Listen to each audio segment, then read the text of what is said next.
बिस्मिल्लाहिर्रहमानिर्रहीम। अस्सलाम वालेकुम। Welcome to my YouTube channel. उम्मीद है आप सब खैरियत से होंगे। अल्लाह पाक आप सब खैर आफियत से रखे, हमेशा खुश रखे। आज हम बनाने जा रहे हैं मैदे वाली सेवइयाँ, जिसे हम आम ज़ुबान में पोटे की सेवइयाँ कहा जाता है।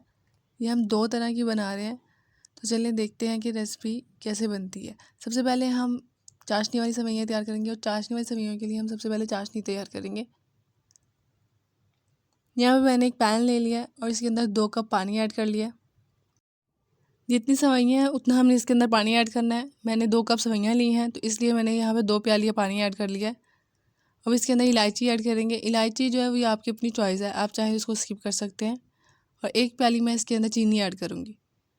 2 प्याली मेरे पास सेवइयाँ हैं, जिसके अंदर 1 प्याली मैं चीनी ऐड करूँगी। और इसकी हमने चाशनी नहीं तैयार करनी, जो 1 या 2 तार वाली चाशनी होती है। सिर्फ इसको इतना पकाना है कि ये पानी भी पक जाए और चीनी भी इसके अंदर अच्छे से जज़ब हो जाए।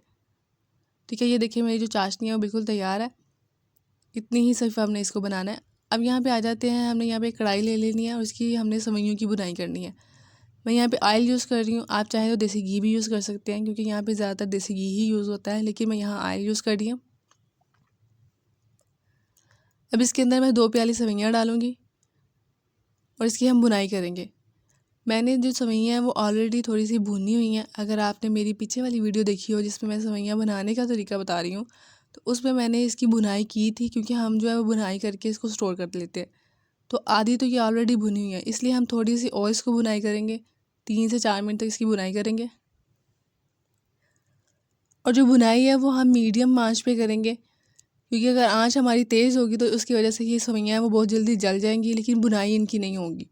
तो मीडियम आंच पे हम इसकी बुनाई करते जाएंगे। जब हम इसकी बुनाई करेंगे तब तो हमें ये जो सेवइयाँ ये थोड़ी थोड़ी इसका वेट लगेगा, लेकिन जो जो इसकी बुनाई होती जाएगी तब तो इसका जो वेट है वो कम होता जाएगा और ये हल्की होती जाएंगी। और इसलिए जब आप इसे समझे कि ये हल्का होती जा रही हैं और अपना थोड़ा सा कलर चेंज कर रही हैं, तो इसलिए उसको आपने बस उतना ही पकाना है, उतनी इसकी बुनाई करनी है। इसको ज़्यादा नहीं भूनेंगे, ज़्यादा भूनेंगे क्योंकि पहले ही ये बुनाई हुई है। हम इसकी थोड़ी सी और बुनाई करेंगे, और ज़्यादा जब बुनाई हो जाएगी तो फिर ये अपना कलर चेंज कर लेंगे।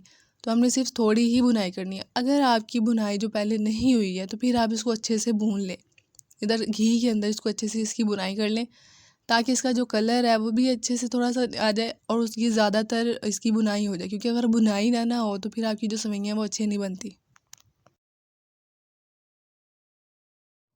लो फ्लेम पे ही हमने इनकी बुनाई करनी है, और चम्मच को हमने लगातार चलाते जाना है। कहीं पे भी चम्मच को रोकना नहीं है, क्योंकि अगर हम रोक लेंगे तो एक साइड पे कहीं पे भी वो नीचे से लग सकती है, मतलब जल सकती है। तो इसलिए इस चीज़ का एहतियात करना है आपने। अब इसके अंदर हम चाशनी ऐड करेंगे, और चाशनी भी थोड़ी थोड़ी करके ऐड करेंगे। एकदम में हमने सारा पानी इसके अंदर ऐड नहीं करना, थोड़ा थोड़ा करके इसके अंदर पानी ऐड करेंगे। और यहाँ पे हम इसको लो फ्लेम पे पकाएंगे, इसको हाई फ्लेम पे नहीं रखेंगे। और पानी भी हमारा उतना ही है जितनी हमारी सेवइयाँ हैं, तो इसलिए हम इसको मीडियम आंच पे या लो आंच पे पकाएंगे। अच्छे से इसको मिक्स करके और ढाँप के इसको रख देना।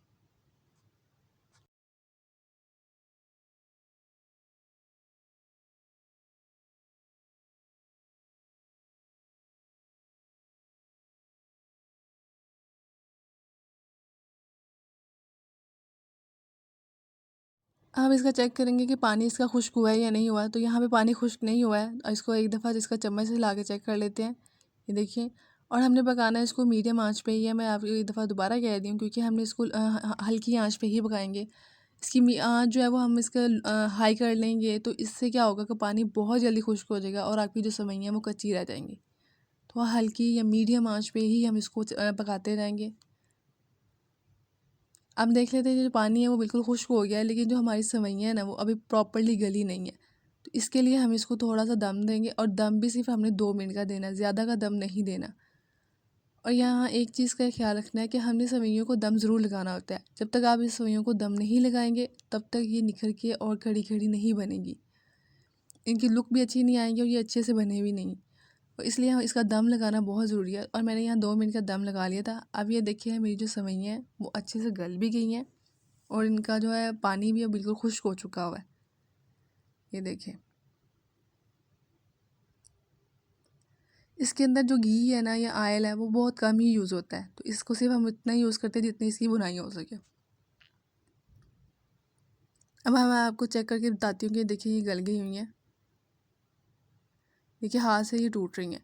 और एक चीज़ का ध्यान रखना है कि आपने ना इतना ज़्यादा गलाना नहीं है कि हाथ में पकड़ें तो फटाफट से टूट जाए, थोड़ा सा आप उसको दबाने से टूटे, इतना आपने इसको बस पकाना है, ज़्यादा नहीं पकाएंगे। ठीक है, ये हमारी डिश तैयार हो गई है। अब हम आते हैं तो अपनी दूसरी डिश की तरफ। यहाँ पे मैंने एक पैन ले लिया है, इसके अंदर 1 लीटर पानी ऐड करना है और मैंने यहाँ पे जो सेवइयाँ जो इसके अंदर डालनी है वो मैंने 1 ग्लास लिए हैं, तो इसलिए इस 1 लीटर इसके अंदर पानी ऐड करेंगे और इसको बॉयल होने तक के लिए छोड़ देंगे। इस पानी के अंदर ना हमने नमक ऐड करना है, ना हमने कोई भी चीज़ इसके अंदर ऐड नहीं करनी, ऑयल, घी, कोई भी ऐसी चीज़ हमने इसके अंदर ऐड नहीं करनी। पानी में हमारे में बॉयल आ गया। अब इसके अंदर मैं सेवइयाँ ऐड कर दूँगी और मैंने जो सेवइयाँ ली हैं वो सिर्फ 1 गिलास है। ठीक है, तो 1 गिलास के लिए सिर्फ मैंने 1 लीटर पानी लिया है, तो इसमें हमने इसको गला लेना है।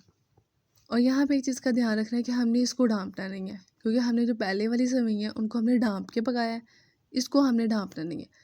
अगर आप इसको ढाँपेंगे तो ये जो पानी है ये फ़ौरी तौर पे बाहर आ जाएगा।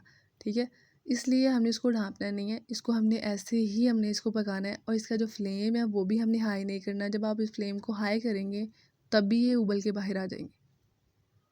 देखिए मैं आपने थोड़ा सा फ्लेम हाई करके आपको दिखा देती हूँ, ये देखिए कितनी जल्दी ये उबलता है। तो आपने इसका फ्लेम जो है वो आपने लो ही रखना है, मीडियम लो पे रख के जब इसको पकाएंगे ना, थोड़ा सा टाइम लगेगा लेकिन ये बन अच्छे से जाएंगी। लेकिन आप जल्दबाजी में आप इसका फ्लेम हाई कर लेंगे तो फिर ना तो वो बनेगी और एक तो वो बाहर निकल के आ जाएंगी। इसको आपने लो मीडियम फ्लेम पे ही से बनाना है और इस तरह इतना पकाना है कि ये भी अच्छे से गल जाए। इसमें एक चीज़ का ख्याल रखना है, क्योंकि हम जब सेवइयाँ बनाते हैं ना तो हम जब इसको चेक करते हैं कि ये गली हैं कि नहीं गली हैं, उनमें से ना कुछ सेवइयाँ जो है वो गल भी गई होती हैं और कुछ नहीं गली होती हैं। जैसे हम सेवइयाँ बना रहे होते हैं तो हमारे से ना कोई सेवई मोटी भी निकल आती है, कोई बारीक निकल आती है, तो उससे क्या होगा कि हमारी जो मोटी है वो तो इतनी जल्दी गलेगी ही नहीं, लेकिन जो बारीक है वो तो जल्दी गल जाएंगी।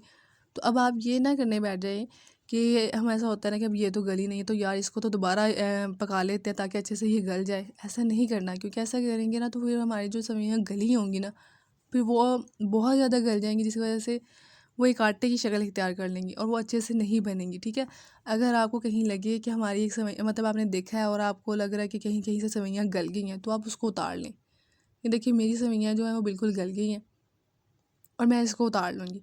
आपने ये नहीं देखना है कि बाकी सेवइयाँ तो अभी तक गली नहीं है तो वो तो कच्ची रह जाएंगी, ऐसा नहीं है, वो कच्ची नहीं रहेंगी। जब आप उसको उतार लेंगे, इसका पानी निकाल लेंगे और 1-2 मिनट के बाद वो भी अपनी अच्छी मतलब अच्छे से वो गल जाती है, एक शेप इख्तियार कर लेती है। अब इसके अंदर मैं घी ऐड करूँगी, देसी घी का 1 चम्मच ऐड करूँगी और देसी घी लगा के हमने इसको अच्छे से देसी घी लगा लेना है। आपकी मर्ज़ी, अगर आप ज़्यादा घी लगाना चाहते हैं तो ज़्यादा घी लगा लें, लेकिन मैं यहाँ पे 1 चम्मच ही घी लगाऊँगी और इसको अच्छे से मिक्स कर लूँगी। ये सेवइयाँ जो है इसको घी लगा के आप इसके ऊपर शक्कर या चीनी जो ब्राउन शुगर होती है वो, या इसके ऊपर आप चीनी ऐड करके और उसके ऊपर दही लगा के फिर आप इसको खा सकते हैं।